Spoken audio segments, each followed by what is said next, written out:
Seguimos con nuestra enseñanza. Iván, pásese por acá, no se queden allá.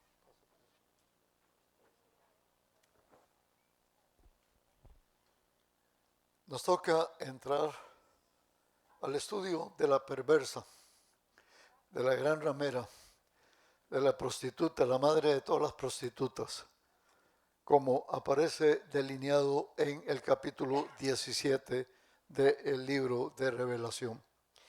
Y esto es muy importante porque nosotros podemos entender cuando analizamos y estudiamos esta porción de la Escritura, de dónde vienen todos los moveres económicos, político-económicos, que han azotado al mundo desde los tiempos antiguos hasta ese tiempo en que se revelará el juicio sobre la gran ramera. Acabamos de estudiar y analizar sobre las 7 copas derramadas en el trono de la bestia.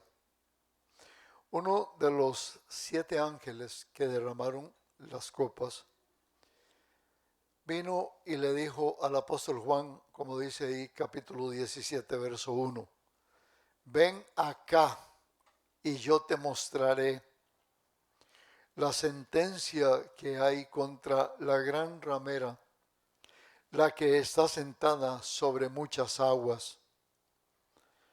La gran ramera, la que se sienta sobre muchas aguas.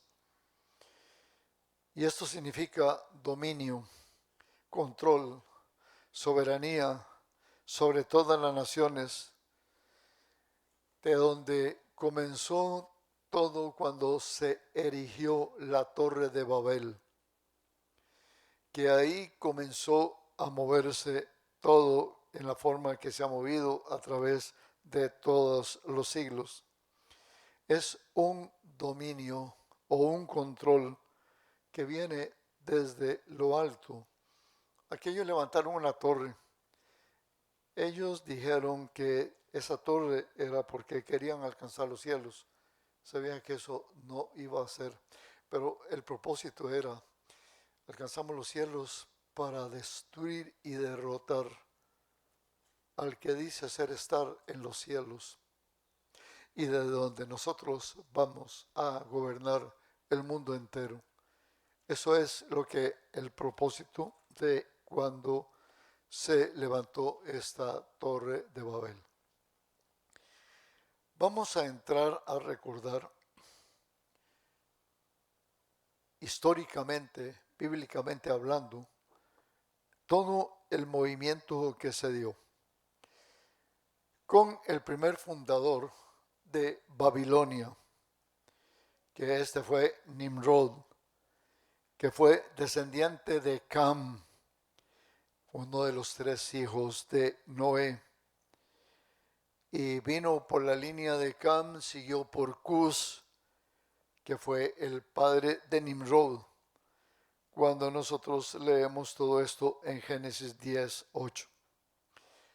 Hablando bíblicamente, no hablando a modo de los científicos sobre las razas de la tierra, nosotros sabemos que de los lomos de Noé habían 3 hijos, que ellos fueron salvados en el diluvio.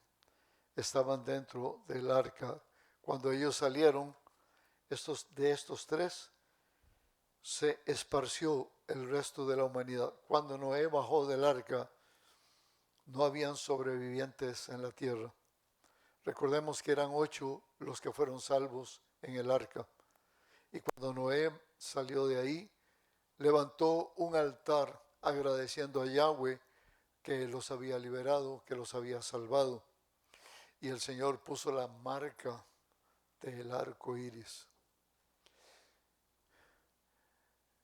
Me gusta ayer cuando andaba con mi cuñado y mi hija y el chiquito, fuimos todos como familia, y cuando veníamos se hizo un arco iris.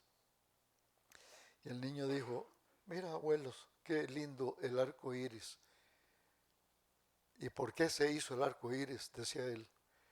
Y bueno, él recordó lo que la mamá le fue enseñando. Él tiene apenas 5 años. Y él dijo, sí, y yo sé cómo está compuesto el arco iris. Y sé cómo son los colores del arco iris.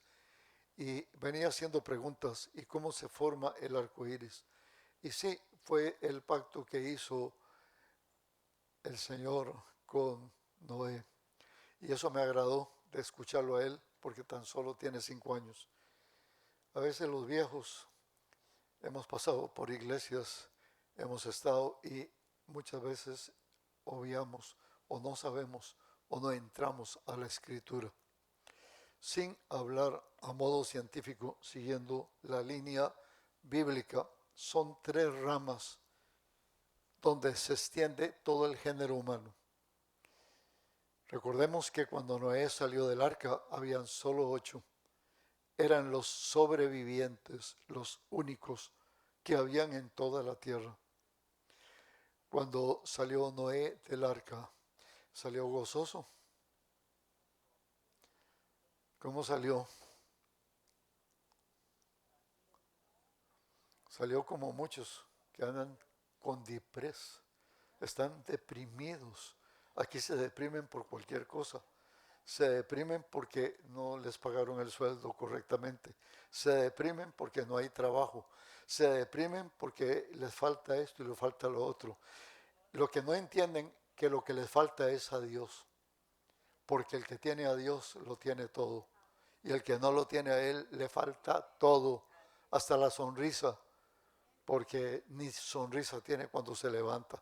Dice, ya despuntó el alba. Uy, qué triste lo que me espera el día. Eso hablan todos aquellos que no saben que Dios es nuestro Padre.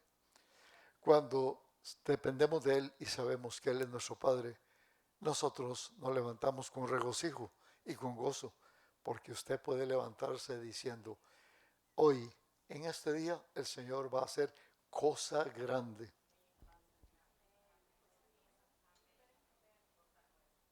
Donde está esa mariposa es Isaías 43:19. He aquí que yo hago cosa nueva. En el Señor son hechas nuevas todas las cosas. Pero lo cierto es que cuando el Noé salió del arca, salió deprimido. Todo estaba mustio, todo estaba triste. No había vida en la tierra. Y aún así, Noé, la primera cosa que hizo, que fue, hizo un altar. Hizo un altar. Sigamos la escritura, hizo un altar. Cuando estamos deprimidos, ¿qué hacemos? No, buscamos una pistola, una pastilla, o nos deprimimos o nos metemos en la cobija y no queremos salir de ahí. Y pasan 15 días y no nos bañamos, ni comemos, ni hacemos nada porque estamos deprimidos. Y llamamos a las personas o nos llaman y no queremos atenderlas. Hoy no voy a atender a nadie. Y si llegamos y le decimos, estás deprimida, más deprimida se va a poner. Es impresionante. Yo no sé si usted ha visto lo que es una persona en depresión. Es una de las cosas más horribles que le puede pasar a un ser humano. El Noé estaba deprimido, pero aún ahí Noé atendió a hacer un altar a Yahweh. Cuando estamos afligidos, entristecidos, golpeados, ¿qué vamos a hacer? Ay, vamos a venir aquí a adorar, alabar, bendecir y magnificar. Y alguno te dirá, ¿y con qué ánimo? Sí, yo sé que Satanás no te puede dar ningún ánimo, pero salte de las cobijas, salte de la casa y ven y adora y alaba al Señor. ¿Con qué ánimo? Si lo que tengo es un montón de biles que tengo que ajustar para mañana y no tengo dinero. Usted venga a adorar, deja los biles allá, son basura, son papeles, muy bien, son recordatorios de que vienen por tu bolsillo y que lo tenés roto, no importa. Pero cuando tú venís y te plantás al Señor,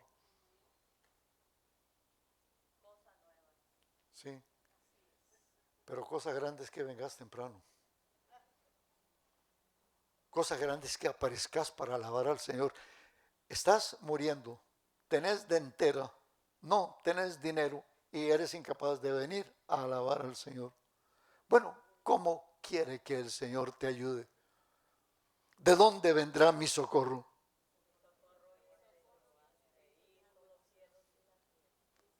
Mi socorro viene de que andar yo quitando prestado. No, yo quiero que haga la ecuación, sinceramente. Te estoy planteando cómo vivimos en este tiempo y cómo se mueven las personas. Pero cuando nosotros sabemos quién es Yahweh y que Él ocupa el primer lugar en nuestra vida, sea que tenga pan, sea que tenga abrigo, sea que tenga o no tenga techo, yo vengo y adoraré y delante de Él me presentaré y solamente a Él alabaré y Él se encargará de todas las demás cosas. Lo glorifico y Él se va a engrandecer en mi vida. Sí, amén. Pero yo tengo que creerlo y tengo que hacerlo realidad, hermano. Y tengo que hacerlo realidad. El Noé salió de la barca y salió depreso, salió deprimidito, entristecido, pero aún en su tristeza levantó un altar a Yahweh y adoró. Y Yahweh lo premió y le puso el arco iris y dijo: yo haré un pacto contigo y me comprometo que nunca más la tierra será anegada por agua. No dijo del fuego, porque eso es lo que va a pasar, pero al menos dijo que no sería anegada la tierra por agua. Y eso significa que la misericordia de Yahweh está por encima de los juicios, no de su justicia, pero sí de los juicios que pueden venir sobre alguien, sobre una persona, sobre una casa, sobre la ciudad, sobre la tierra, sobre una generación. Bueno, y de los lomos de Noé salieron tres: Sem, Cam y Jafet. Y de ahí se desplazaron hacia el norte, hacia el oeste y hacia el este. Y vemos todas las diferentes razas y generaciones. Ya conocemos sobre la historia de Cam, cuando él agarró toda la franja de Misraim, donde es Egipto, y todos aquellos feos que se llamaron los fariseos y todos aquellos que vienen de por allá, con los cuales tuvo que después más adelante pelear Josué. Pero luego la otra franja agarró hacia el Sinar y agarró hacia ese lugar que se llamó Babel. Y el hijo de Cus, el nieto de Noé, vino a parar ahí y fue Nimrod. Y cuando usted lee la escritura se da cuenta que la escritura te dice de que él era un cazador poderoso y que fue el primer poderoso de la tierra. Cuando leemos esto, podemos entender qué es lo que está pasando. A veces no entendemos cuál es el problema de Rusia. No entendemos cuál es el problema de Gringolandia. No entendemos cuál es el problema en que nos encontramos en nuestros días. Bueno, todo está ahí. Viene desde esa raíz. Y cuando Nimrod, que era un cazador, pero eso se tradujo a cazador de los hombres. No fue solamente ir a cazar animales, el cazador de los hombres. Y de ahí salieron todos los imperios. Y de ahí salió la subyugación a los pueblos y a las naciones. Y de ahí se levantaron los imperios que dominan y gobiernan toda la tierra. Pero todo fue allá en la ciudad de Babel, donde Nimrod levantó aquella famosa torre. Para eso de haber levantado la torre, y el Señor no lo destruyó porque levantaron la torre. Se han levantado torres más grandes, levantaron las torres gemelas y se fueron al suelo. Está la torre más grande que está allá en Dual, ¿sí? Y así los hombres pueden estar levantando lo que quieran, pero cada vez que se levanta una de esas torres, manifestará la soberbia y la supremacía del hombre sobre Dios. Y eso es lo que Dios no resiste. Y es lo que Dios los va a allanar y los va a dejar chaticos, los va a dejar como las arenas del mar. Esto es sumamente interesante porque de ahí se montó la soberbia de todas las naciones. Cuando nosotros entendemos esto, sabe que el nombre de Nimrod, que más de uno debería llamarse Nimrod, Nimrod Junior, Nimrod posterior, porque el nombre Nimrod quiere decir nos revelaremos. Nos revelaremos. Y eso significa nos pondremos sobre Dios. Dios no cuenta con nosotros. Dejen a Dios, no se meta con Dios. Aquí nosotros gobernamos. ¿Sí? Dame un ejemplo de eso. De que nosotros gobernamos y no Dios. Dame un ejemplo de nuestros días.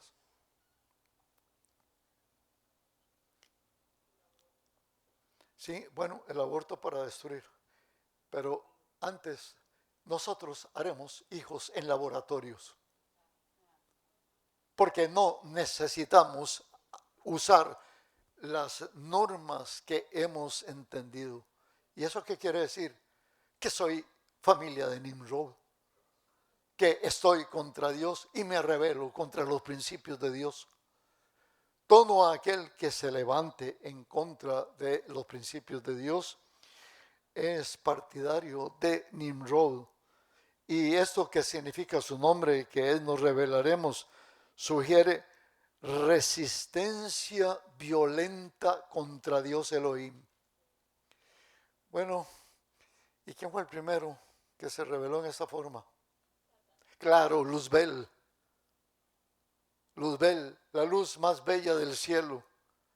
Él se reveló en los cielos y se puso en contra de Yahweh. Y aquí, hablando de los hombres, nos vamos a encontrar con Nimrod, de donde nacen todos los sistemas político-económicos en todas las generaciones que hemos visto a lo largo de todo. Y esto significa gobiernos opresores, gobiernos violentos, gobiernos que estarán los unos por encima de los otros. Y cuando escuchamos a esto, significa hombres doblegados por los hombres. Y a veces nosotros hablamos incoherencias sin tener nosotros una alianza de la Escritura. Hermana, ¿y por qué estás padeciendo así? Ay, porque el Satanás me lo hizo. ¿Y por qué tu marido te dio vuelta? Ay, porque el Satanás se le metió en la cabeza a este y puso a una muñeca que lo volvió loco y me cambió por nada. Agarró un cuero de la calle y me cambió a mí, que soy una mujer digna, porque esa es la obra del Satanás. Esto solemos decir los creyentes ignorantes, porque siempre el Satanás es el culpable de todo, nunca de los actos míos personales. Nunca nos entendemos de que el hombre se ha puesto en cabeza sobre el mismo hombre para masacrarlo, para destruirlo. Y nosotros sufrimos todo eso. Claro, claro, en el fondo los mecanismos están movidos por el Satanás. Pero cuando venga esto, el tiempo de la gran tribulación, vamos a recordar tres. La Trinidad diabólica. Vamos a encontrar el dragón que manipula todo, a la bestia que es el anticristo y el falso profeta. Y todos caminarán bajo esa Trinidad inicua de las tinieblas para el tiempo de la gran tribulación. Cuando nos encontramos delante de toda esta realidad, vamos a tener una respuesta de el porqué de todas las situaciones. Una de las cosas que el enemigo quiere es destruir a Israel. Porque Israel es como la estaca que tiene clavado en el camino a la maldad institucionalizada. Adolfo Hitler quiso eliminar al pueblo judío y eliminó 6 millones de judíos. Pero estos parecen como cuando podamos una mata. Entre más la podan, más crecen y más se multiplican. Y ya no está Adolfo Hitler, ya no está Alemania, ya no es la persecutora. Ahora son los chiitas. Estos chiitas que son de una columna árabe y que son del fondo de los musulmanes, quieren desaparecer a Israel. Ellos dijeron en estos días, no tendremos y podremos hacer lo que queremos hasta que no arranquemos de a raíz a Israel. ¿Y qué dicen los cristianos? Ay, sí, pobrecitos los israelitas. Y los ignorantes dicen, eso les pasó por haber matado a Cristo. Eso hablan los religiosos. Pero no te estás dando cuenta, cabeza cholito, que tú eres parte de Israel. Y no te das cuenta, hermano, que usted es, aunque te quieras ocultar, si tú has profesado la fe en el Mashiach, y si tú sabes que Yeshua es tu Señor, hermano, igual estás contado dentro de los israelíes, aunque tú no hables hebreo y aunque no seas circuncidado. El anticristo destruirá a israelíes, pero a los creyentes también. Y lo que le pasa a Israel nos pasará a nosotros. No importa lo que opinemos y digamos, pero ellos no han abierto el corazón a Yeshua, no quieren recibirlo como el Mashiach. Pero vos no te convertís a Yeshua porque haces lo que te da la gana y caminas de espaldas a la palabra y haces como querrás. Entonces, ¿en qué quedamos? ¿Quién está peor? No pongamos esto en una balanza porque vamos a salir muy feos. Pongamos esto, que el Satanás ha querido desaparecer todo lo que hable de Dios. Nimrod fue el que fundó esta ciudad de Babel y luego se extendió por todo el Éufrates y llegó hasta Erec, Akkad, Calne y la tierra de Sinar, de donde nacen los asirios y donde edificaron la ciudad de Nínive, y a Rehoboth, y a Cala y a Resem. Y esto significa que son los fundamentos de donde estuvieron los sirios y donde estuvo toda esta gente perversa. Si usted lee el libro del Génesis, en el capítulo 10, verso del 10 al 12, está todo esto que le acabo de mencionar. Cuando nos nutrimos de la palabra, nos damos cuenta la procedencia de todo esto. Bien, el cuidado que nosotros debemos de tener por todo lo que la Biblia nos enseña, todos debemos de cuidarnos de Babilonia. Fue la ciudad como imperio y está presentada de un poder malvado por excelencia. Y es el prototipo de una ciudad inicua y dominante. Es donde está acentuado el orgullo de una ciudad cruel, opulente, idólatra, donde toda la historia de la humanidad se ha ido fundamentando. ¿Sabe que cuando nosotros leemos al profeta Isaías en el capítulo 13, nos vamos a encontrar de que el profeta comienza a hablar de la destrucción de Babilonia? Cuando nosotros leemos a Jeremías capítulo 50 y capítulo 51, nos habla del viento destructor que vendrá sobre Babilonia. Sus dioses serán presentados como características emocionales, emotivas de la humanidad que van a odiar, que van a envidiar y que van a pelear entre sí y que van a procrear todas las ciudades de maldad que están sobre la tierra. Por ejemplo, en Babilonia, en ese entonces habían 1500 dioses, a los cuales ellos adoraban. Ahora fíjate, voy a mencionar 4 de ellos. Anú, este representaba todo lo que era el cielo. Anú representaba todo lo que era el cielo, todo lo que está en las alturas. Enlil es el dios del viento y de la tormenta, lo que tenía control sobre la humanidad. Ea es un dios de las aguas que controla todas las aguas. Marduk es el dios más sabio de todos los dioses, que es hijo de Ea y hijo de Miquena. De esta pareja salió ese dios. La superstición, la hechicería, la magia, la astrología era lo común en la mentalidad de los babilonios. Y bueno, nosotros recordamos cuando estamos en la historia de Nabucodonosor y los que pudimos ver los films que hicieron sobre Nabucodonosor, vemos cómo ellos manejaban todo esto de esas potestades, de esas deidades. Y tenemos que referirnos a la Babilonia de Nimrod.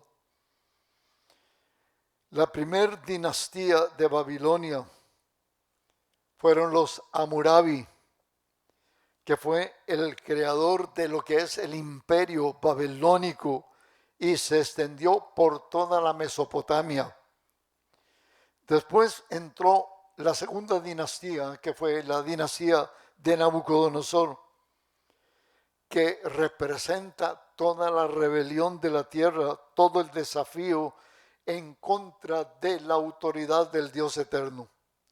Cuando usted oye gente que se levanta en contra de la autoridad, sus bases y sus principios están en Nimrod y fue impartido a través de las generaciones, porque esto se fue multiplicando cada vez más y más y más. Al leer aquí ahora Apocalipsis capítulo 17, verso 2, le dijo,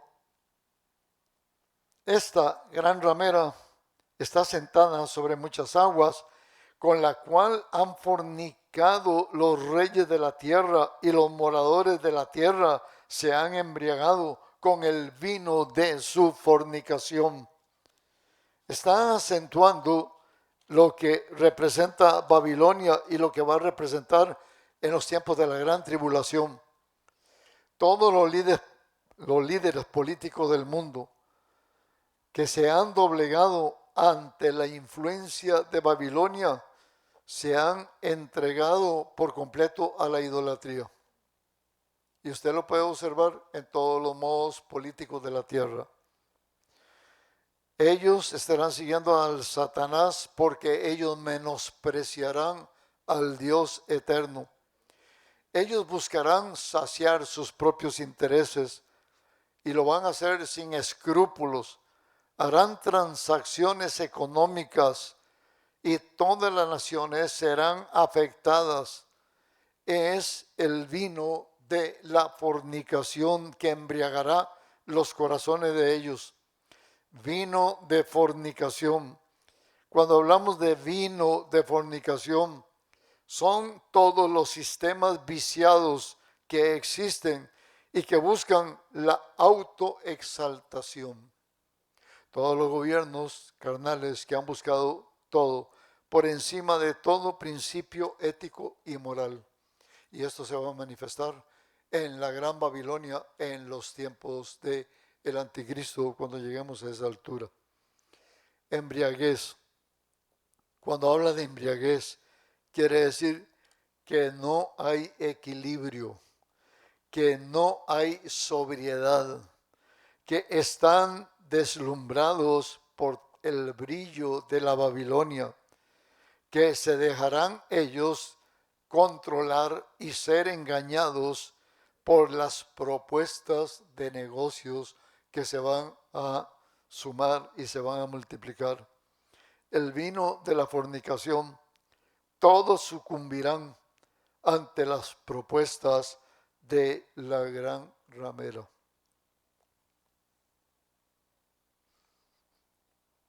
Sin herir la susceptibilidad de nadie. El beacon está metido ahí.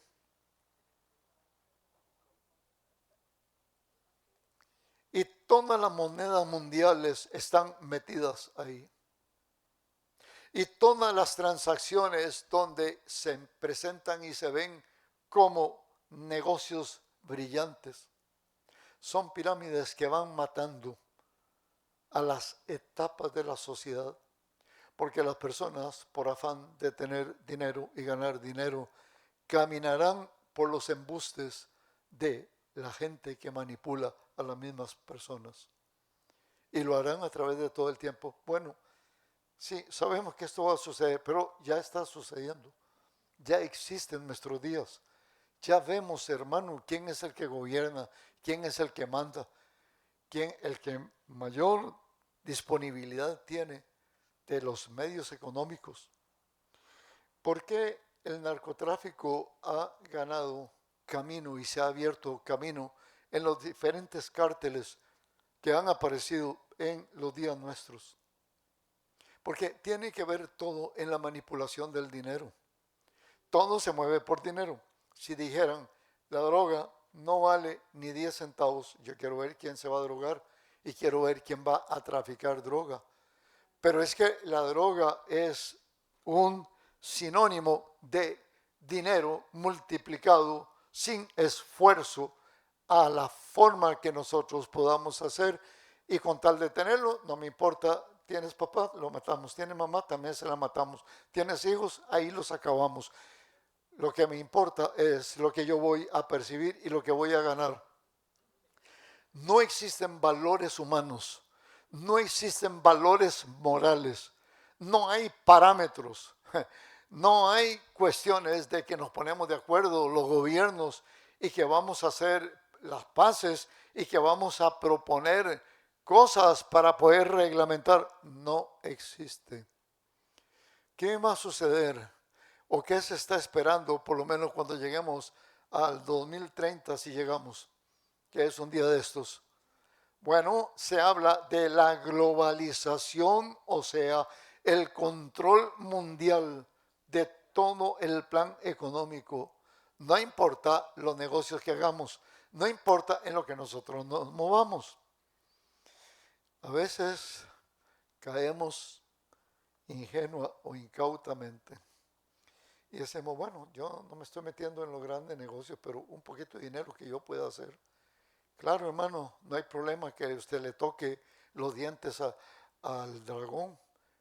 No importa, con solo que le toque la colita. Dice, si yo le toco la colita no me va a hacer daño. Bueno, dale gas y yo le digo cómo vas a terminar. No funciona.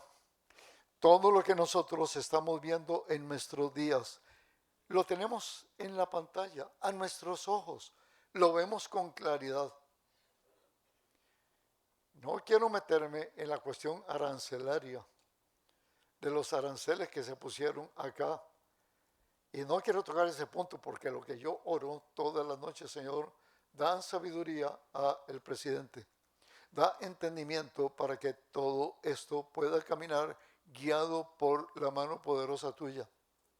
Pero todos estos mecanismos que se hacen en la tierra es buscando cómo obtener o bajar un poquito los grandes negocios que hay en el mundo y que se mueven. Castigamos a este porque este va y le compra petróleo a aquel otro. Castigamos a este otro por esto y esto. Hermano, ¿quiénes son los que están tomando esa postura? Hablo de los sistemas, no hablo de personas. Son todos los sistemas que están cubiertos bajo Nimrod. Y esto no es de ahora, viene desde los tiempos de Noé. Si usted cuando abre la escritura y te vas a encontrar en las primeras páginas de la Biblia, ¿a qué altura comienza a hablarse la Biblia de Noé? Esto lleva rato y camino en todas las generaciones, en todas las situaciones sociopolíticas que han existido en la tierra, en todos los gobernantes. Fueron igual los reyes de la tierra en los tiempos de la Edad Media. La misma historia. Cerca de 7 imperios ha caminado la humanidad y todos avasallados y todos bajo un yugo, y es el yugo de Nimrod, porque se sigue su espíritu a través de los magnates y de los que pueden manipular a los hombres, porque los hombres pisotearán a los mismos hombres para sacar la mayor ventaja. Donde hay dinero de por medio, hermano, no vale, no hay sentimientos. No vale si hay papá, si hay mamá, si hay hermanos, si hay hijos, si hay familia. Donde está el billete por el medio, avasallamos a quien sea, matamos a quien sea, pero vamos a salir adelante. Y las personas que están metidas en esos negocios tendrán garantizada su vida o de igualmente perecerán. El Señor advirtió y dijo, el que a espada salga, a espada morirá.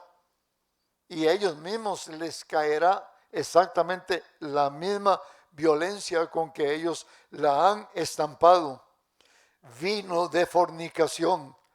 Fornicaron con todas las naciones y todos los sistemas del mundo que están enviciados, porque es la autoexaltación carnal del hombre por encima de todo principio ético o moral y por encima de toda divinidad. Ellos querrán reconocer a Hashem Adonai, querrán reconocer a Yahweh, el Dios Todopoderoso, querrán reconocer a Yeshua. No, por supuesto que no.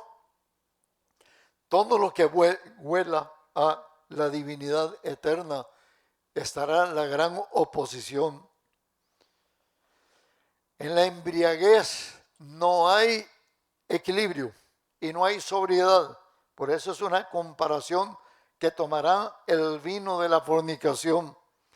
Están deslumbrados por los brillos que expede la ciudad de Babilonia y que significa el control para los engaños y las propuestas de todos los negocios que vendrán y sucederán.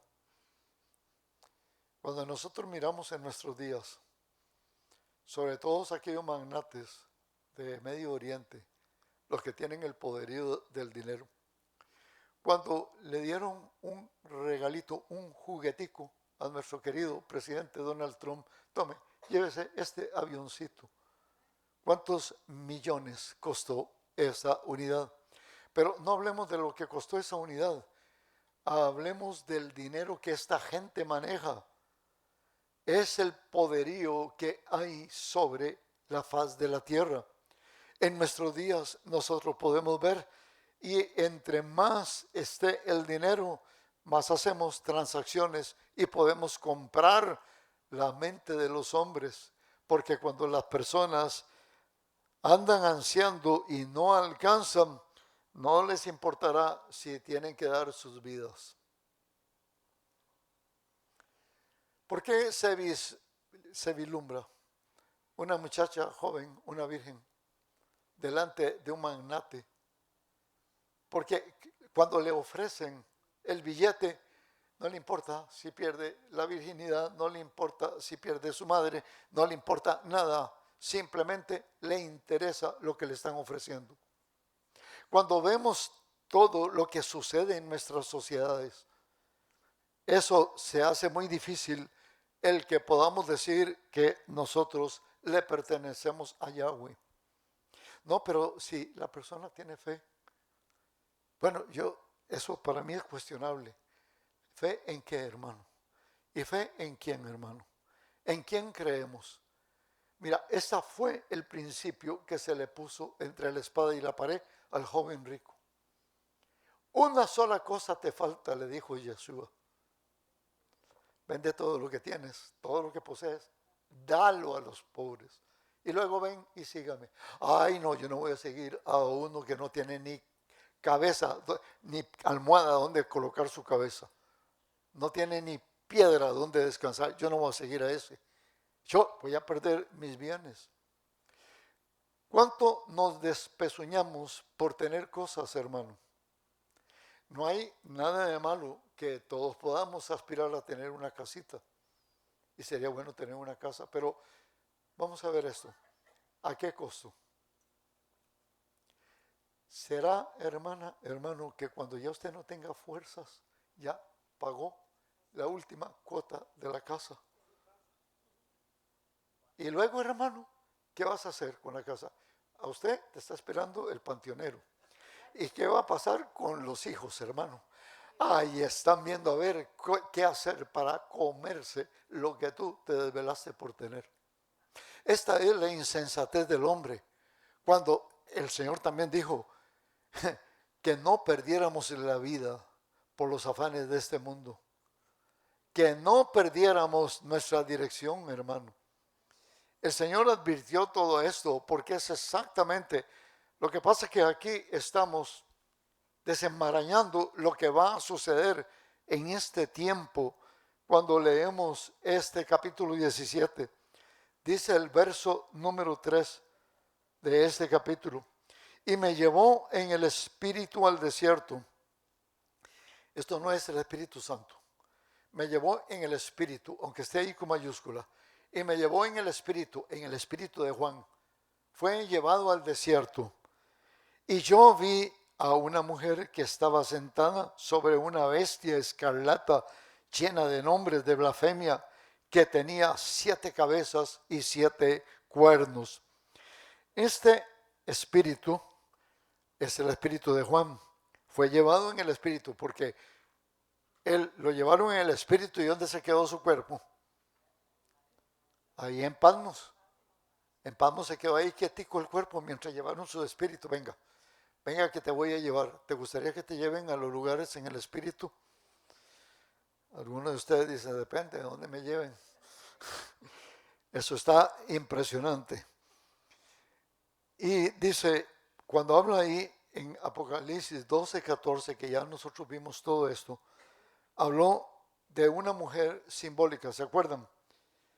Que el dragón va a enfrentarse con una mujer que tenía una corona de 12 estrellas y que la luna estaba debajo de sus pies. ¿Se acuerdan cuando estudiamos eso? ¿A quién se refería? A Israel. Muy bien. Habló de Israel cuando nosotros estuvimos estudiando 12:14. La mujer simbolizaba a Israel y fue llevada al desierto. ¿Y para qué fue llevada al desierto? Para ser protegida por Dios Elohim. Pero ahora nos encontramos con esta otra mujer que es una vagabunda. En 17:3 dice, la mujer ramera, que es la Babilonia, será llevada al desierto, pero no para protegerla. Va a ser llevada al desierto para juzgarla. Pero es interesante cómo el Señor usó el mismo escenario, el desierto. El desierto, por un lado, el desierto fue para guarecer a la mujer que era Israel. Y ahora nos encontramos con el mismo desierto y ahora van a traer a la gran ramera y la traen para infligirle los juicios que Dios ha determinado para ella y será juzgada. Juan es traspasado para que él pueda ver las características de la ramera. Esto es una de las cosas. ¿Por qué a veces no alcanzamos a ver el mal que está alrededor de nosotros?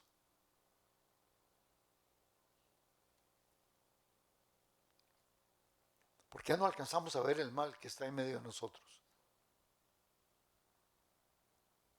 porque estamos en medio del mar, del mal. Por eso no lo vemos. Vamos a ver, si tú estás nadando en el mar, ¿hasta dónde está tu mirada? ¿Hasta dónde puede alcanzar? Y aunque usted vea toda la playa llena de bañistas, ¿hasta dónde puede alcanzar la mirada tuya? Ahora, sería muy diferente que te llevaran a un lugar alto donde tú pudieras divisar todo lo que está pasando en la playa. Bueno, eso es lo que pasó con Juan. Porque es lo que nos pasa a nosotros. No entendemos el libro de Revelación. A Juan lo tuvieron que sacar en el espíritu. Venga, y te voy a mostrar lo que es esta gran ramera y cuáles son las características que ella tiene. Ella está sentada sobre la bestia y resulta que la bestia es de color escarlata. Ella está llena de nombres blasfemos y ella tiene 7 cabezas y 10 cuernos. Esta bestia es de color escarlata.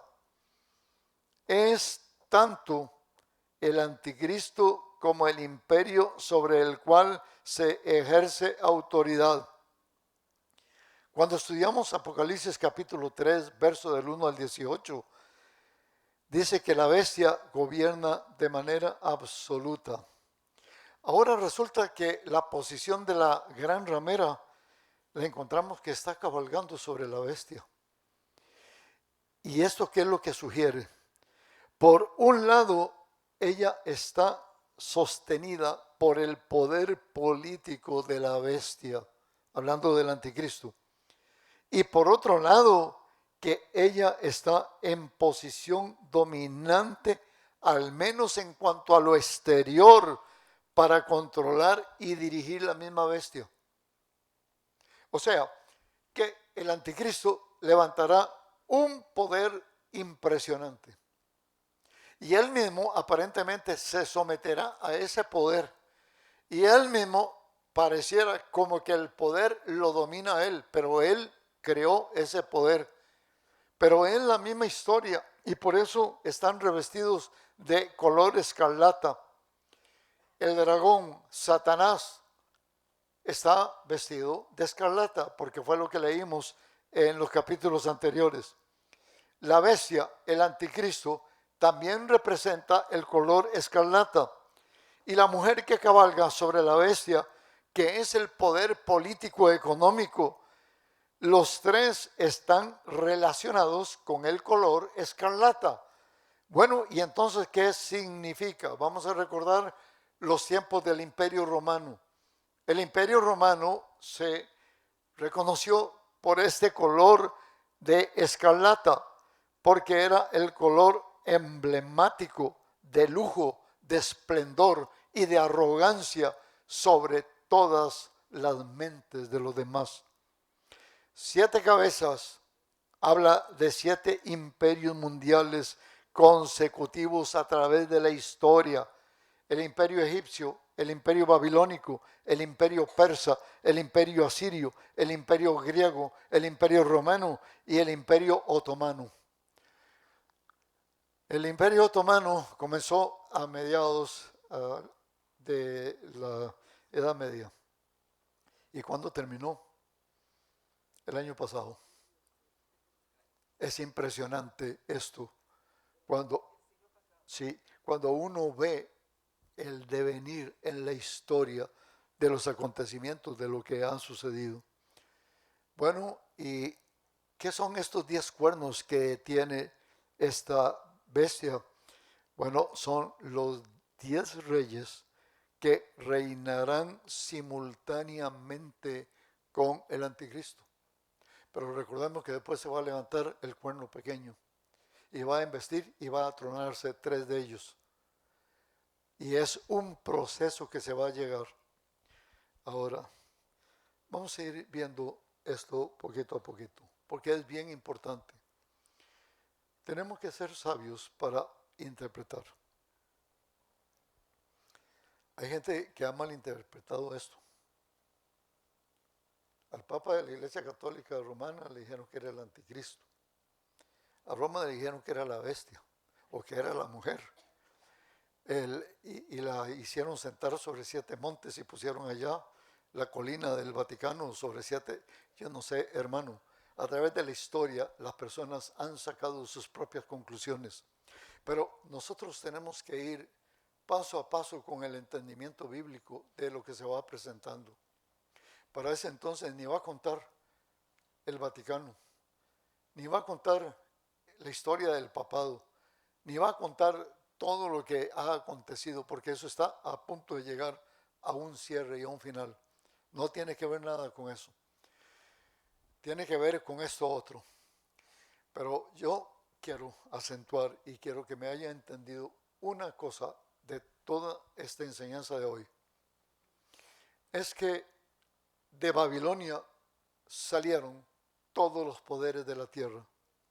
Porque vamos a recordar, sí, vamos a recordar que hubo maldad antes de Noé. Claro, y aquello fue horrible y espantoso. Bueno, pero hermano, lo liquidaron.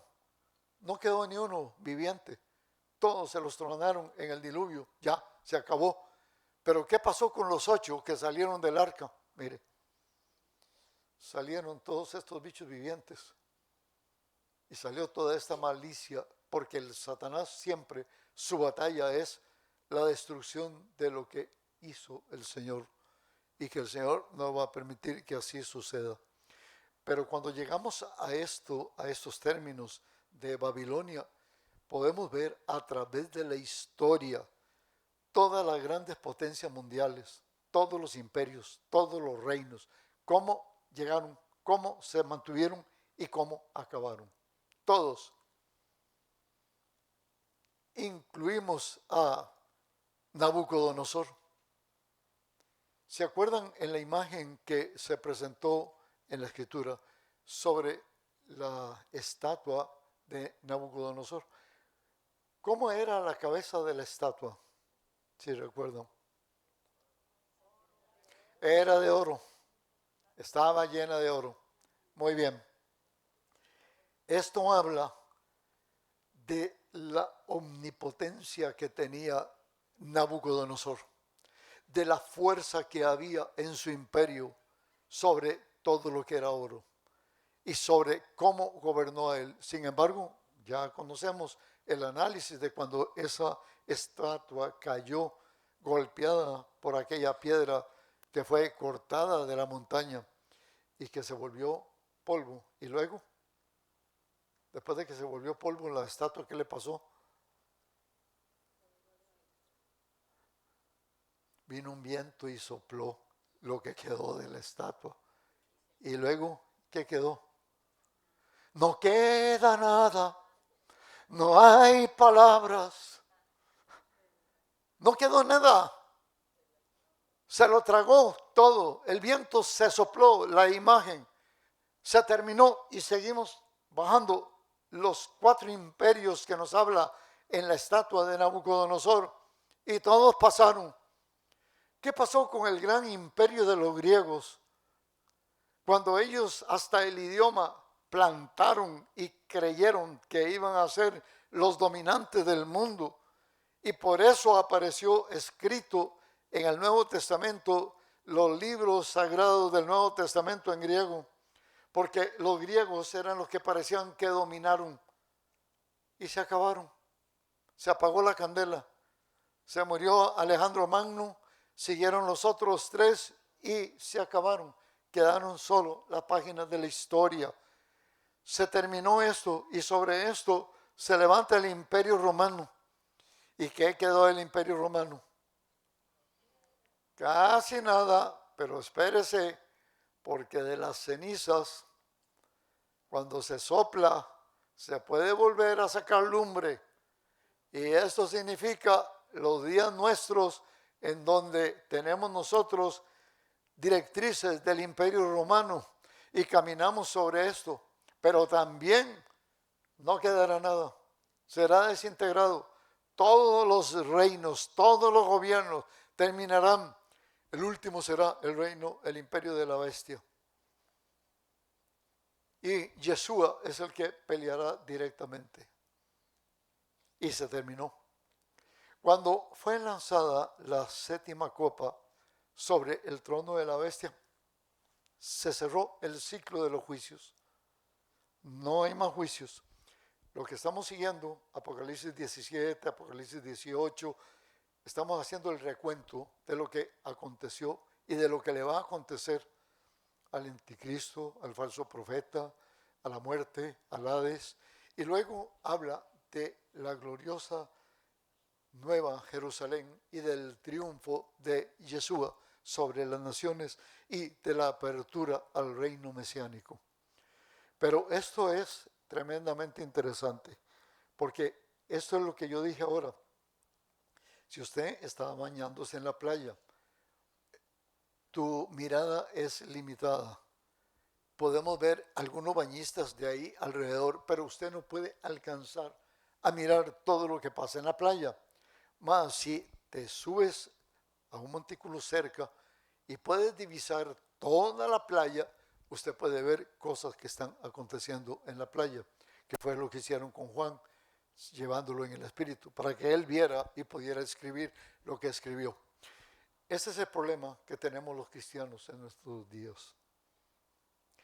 Nosotros estamos inmersos en un mundo de maldad.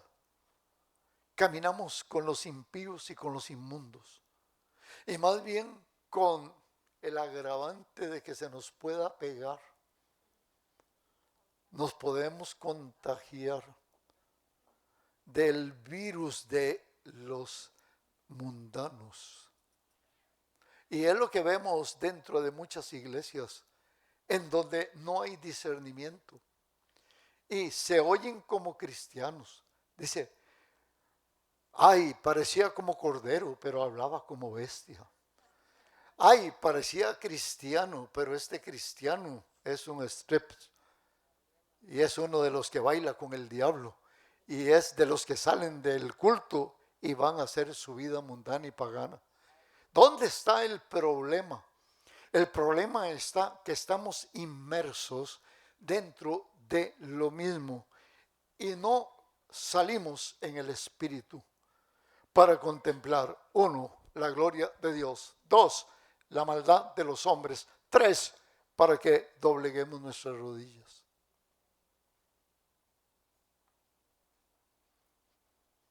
No lo digo por ustedes, pero a ustedes se los digo. El problema que tenemos de la oración de los miércoles. ¿Por qué parecíamos 4 ánimas aquí orando el miércoles pasado? Y el antepasado, y no sigamos. No vamos a hacer más historia. Pero es el eterno problema, hermano. Estamos inmersos en medio de un mundo. No estoy diciendo que el que no vino a orar andaba haciendo maldades. No, no estoy diciendo eso. Estoy diciendo que el que no vino a orar es que está destutanado. Es que no levanta ni las pestañas en la casa. Ay, se ve el miércoles. Otro día iré. No estoy hablando de eso. Solamente estoy diciéndote que este es el eterno problema de toda la iglesia. Que cuando estamos inmersos dentro de la misma agua, donde están los mundanos, donde están los paganos, donde están los negociantes, donde está todo el mundo, es muy peligroso que no nos contagiemos. Solamente el que sea capaz de levantarse y salir en el espíritu para contemplar las cosas que son del Espíritu de Dios y para sobreponernos sobre nuestra propia carne y enderezarnos para que nosotros nos humillemos esperando gracia del Señor. Si esa es nuestra postura, hermano, somos bienaventurados, porque podemos avanzar en medio de toda esta pestilencia. Decime sinceramente, ¿podés ir a cambiarle la mente a cualquiera de estos políticos? ¿Le podés cambiar a toda la gente que irrumpe filas para congraciarse con todos los mundanos? Mira,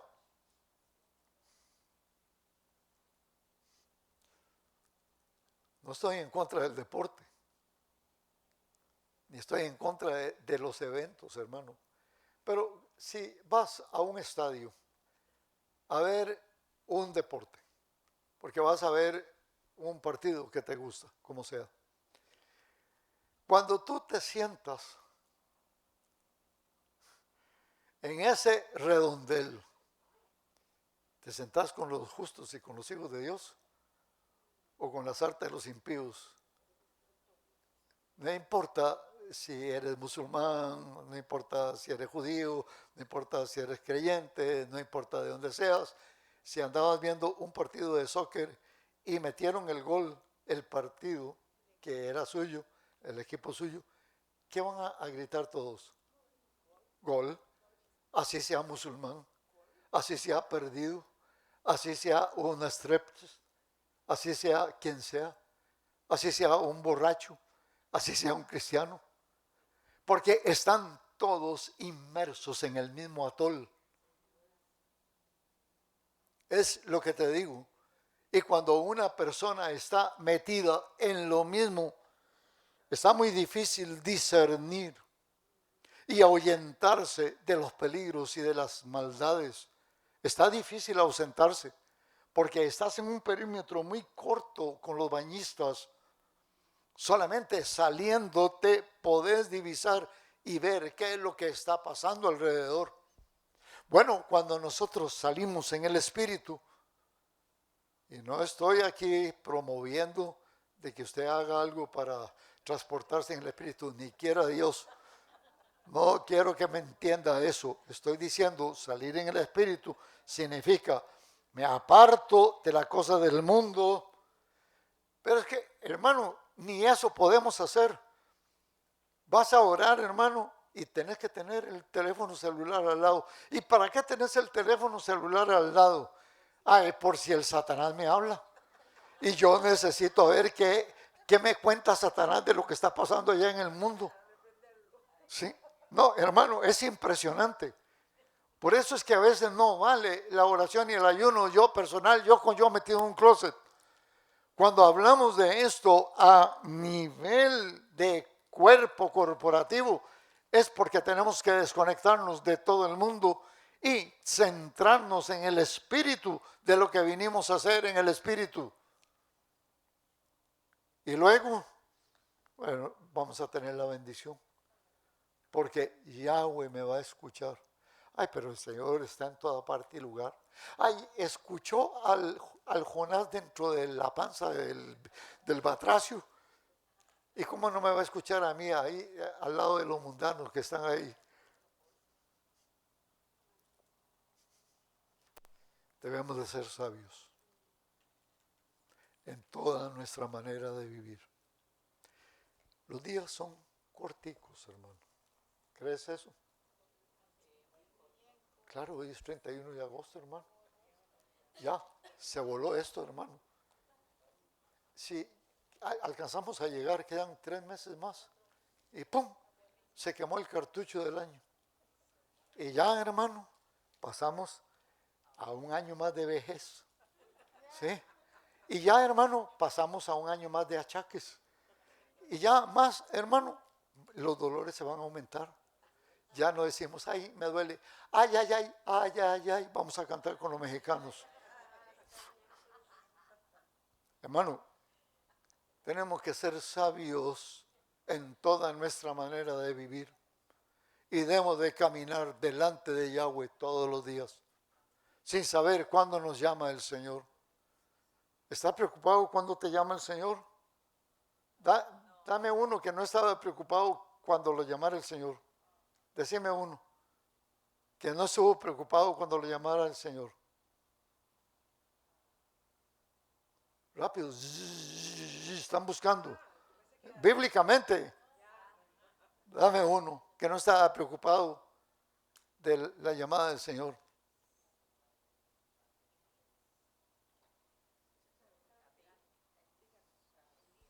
Enoc.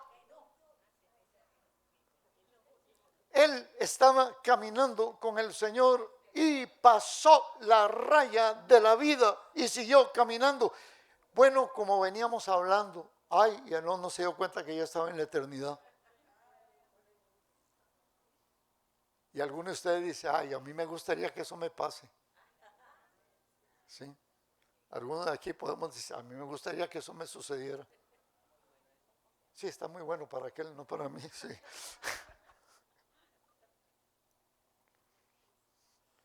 Cerramos la sesión. Todo lo que estamos viviendo es producto de los sistemas mundiales que salieron de Babel y se cerrarán con la llegada del anticristo cuando estén sucediendo esto que está mencionándose aquí en el capítulo 17. Sí, amén. Amén.